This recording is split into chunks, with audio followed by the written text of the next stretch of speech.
Where to start? So the first thing I learned was actually about food because I was really worried, to be honest, because I read the White Handbook, and it's all like, be sure if like food's in short supply and not to eat all the food. And so the way that Filipinos eat, okay, is you'll go into their house and they'll tell you to eat, right? If they'll be eating, they'll just tell you to eat. You don't even have to be in their house. So you'll be like, kain, which is like, come eat. And so if they do it once, it's just like being nice, right? They're just saying, oh, eat because we're eating. And so if they just say it once, just be like, no, like it's okay, like, no, it's fine. And if they tell you again, like, it's kind of up to you. Like if you're really hungry, go for it. Otherwise, just be like, no, it's okay. But if they keep insisting, and then it'd be polite to eat with them. And then usually what they do, if they know you're coming over, what they'll do is they'll keep food in the back for their family, and then they'll bring food up for you. So they'll kind of separate the food. But also you have to have your wits kind of, because sometimes they'll just bring out all the food. Because a lot of times they didn't eat with us. They would just like, we would eat and then they would eat separately after we were done. But yeah, so that's something I learned really quick because I was actually really worried I was going to eat all their food. And my companion's like, no, man, it's okay. They have food in the back. And I was like, oh, sweet. Like, it's all good. And then we had a lot of people invite us to eat, but it's just like a polite thing to do, invite you to eat. So Filipinos, they'll give you the clothes off their back, literally the food's out of their mouths. There's actually a story. It's a lot funny a lot more funny in Tagalog, but it's like, so there's these two missionaries, and it's actually about missionaries, which is funny. We're like going up through the mountains, and they were hiking all day, and so it was like really tired and really hungry. Missionaries eat a lot of food, And so they get to this house in the bukid, is what it's called, it's like the middle of nowhere kind of thing. And this family was getting ready to eat. So they had rice, and they had one fish for the whole family. And so it's actually kind of a sad story, but it's a funny story, like if you're Filipino. So they come in and they're like, oh, eat, and they're like, okay, so they start eating, and the kids are upstairs. And then, when you eat the fish, you have to like flip it over. And so they flip it over, and then like the kids are like, oh, biniliktad na, or like they flipped over the fish, like it's half gone. And then so like the missionaries like heard the kids upstairs saying that, and they're like, oh, like we'd shake half their food. So I mean, kind of a funny story. It's kind of sad in English, funny in Tagalog, but yeah, so I mean that's kind of describes it. But other than that, holidays, they love Easter. Easter is a week long. It's they do parades. They have a day on like Friday, that Friday before nobody's like allowed to pretty much go outside and do sports and stuff. Or like if you're Catholic, they have a huge parade on Saturday, I think, or is it Friday as well? I forget which one, but huge parades where they have floats and they have like all the saints and stuff. Another thing about that whole week is just crazy, and it's great though. It's a good week. And then Christmas starts in September. So that's a good thing to know. It's called the Burr months. So like if it ends with Burr, so September through December is Christmas. So a third of the year is Christmas. So when you hear Burr months, it's not because it's cold, it's just because it ends with Burr. I didn't figure that out until I was like over halfway through my mission. Like, oh, the Burr months. I'm like, but it's not even cold. They're like, Elder, like it's Burr, like September, and like, got it. So yeah, so there's that. Christmas is way long. They love Christmas. I love Christmas. I now start Christmas in September, like to be honest. Like it's Christmas right now. So yeah, for holidays and events and stuff, they usually, like especially birthdays, they eat pasta. So spaghetti and pancit is what it's called. So their spaghetti there is sweet, and they have hot dogs in it.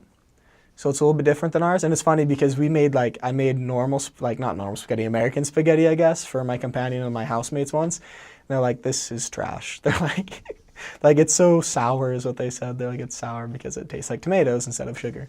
So it's kind of funny. It's like Elf. That's how I imagine it. When he gets like the noodles and like pours syrup and stuff in it. But it's not that sweet. But yeah, so I mean, they'll always have like pasta, some kind of pasta during like holidays or birthdays, things like that. Also for the culture, they love karaoke. So everywhere, karaoke. So if you can't sleep because somebody's doing karaoke, get used to it. You're gonna hear it a lot. My favorite's when people are drunk and doing karaoke.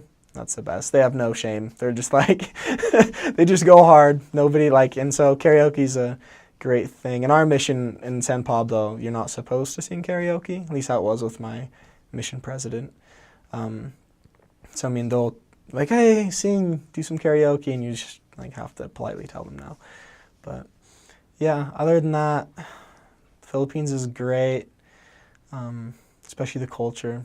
I love the culture there, and the holidays. They just love the holidays, and they'll literally have a holiday like every month, at least once a month, because any excuse to party is it's valid. So, so I love Filipino food, to be honest. Like adobo, I still eat adobo. Like I make Filipino food at my house and stuff. It's like adobo, lumpia, which is like little meats or things wrapped in, it'd be like rice paper and then like deep fried. Way good. It's awesome. So they have a whole bunch of good food. Rice will be with every meal. It's, if you're not eating rice, it's not considered a meal, is the way it works. It's just a snack. Like burgers and stuff, that's a snack. There's no rice. So also the burgers are different. Because like if you go to Angel's Burger, it's like unang kagat, tinapay lahat. So it's like, it's all bread pretty much. And there's like a little bit of meat. It's kind of funny.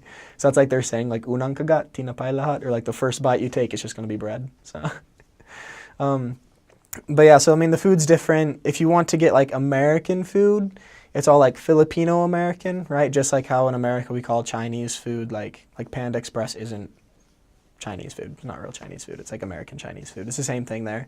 So like if you go out to get American food, it's going to be like Filipino American kind of thing. It's like with burgers, with spaghetti, things like that. And pizza, same stuff.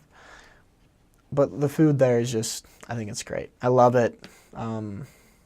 Depending on where you are, it's going to differ though, because in pretty much every different culture in the Philippines, they have like a different kind of adobo. So they're like, oh, this is adobo, and then one day you'll eat it and it'll be like kind of salty, and the next day you'll eat adobo and it'll be sweet, because those two different families will be from two different parts of the Philippines, right? And then some people use a lot more like spices in there. So not spices, like spicy stuff, like sili is what it's called. They're like miniature chili peppers, like this big, and if you just eat it, it'll just scorch you and kill you. But other than that, those are kind of like the basic foods you'll eat. One of my favorite dishes is called laing, which is laing. It's how do you say in English? It's like leaves from a plant called gabi, and it's like the leaves, and it's like pretty bitter, and then they put milk in it, and they can put fish in it and things like that, and they kind of like mix it together and like roast it. It's really good. It all goes with rice, so you'd eat it with rice. That's one of my favorites. That, and then sinigang. That's awesome. At first, when I first had sinigang, I was like, what is this? Because it's like sour, like it's sour soup. Like the sabaw or the soup is like really sour. So first you're like, what? But it's really good. I love it. And then one of the things that everybody always talks about is balut. So balut, right? It's the duck egg that has been fertilized, and they wait like 17 days, and then they boil it. So it's like partially developed. And at first, I had it on my first day in the Philippines, and not a smart idea. But like I ate it and I was just like, whoa, like that was crazy. And I think I just wasn't adjusted yet, so I was like, I got pretty sick. But I definitely love the Philippines. The people there are really great, even though the culture is like completely opposite from America. I really love it. Their lifestyle's so simple. They just have a simple lives. They're always happy. Doesn't matter what they have or they don't have. They're just willing to share with people. They're very kind. They're really easy to talk to. Usually you can talk to them even if they don't want to listen to you. They'll still talk to you at least for a little bit. And basically everyone has a belief in Christ. Different religions, different beliefs. But it's great to be able to just open up any conversation. You can just talk about Christ. They have like Christ on their like jeepneys and on their tricycles. Everyone's very religious, which makes missionary work sometimes a little easier, sometimes not, because sometimes they're very firmly embedded in their beliefs. But they're very kind people. They're willing to share with the missionaries their food. They'll help you like with language. You can ask them how to cook stuff. They'll tell you. They're very nice, humble people. I would have to say they're very cheerful. for the most part, and they're very resilient, very adaptive. They live a very hard lifestyle. Half the time they never know where their next meal's coming from, or are they going to get a next meal. You'll get hurricanes coming through. We had two in a period of 2 weeks at one point, caused massive flooding, destroyed homes.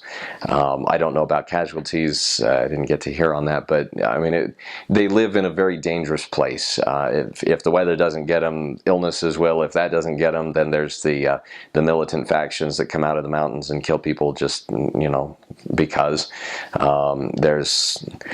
It's a very difficult place to live.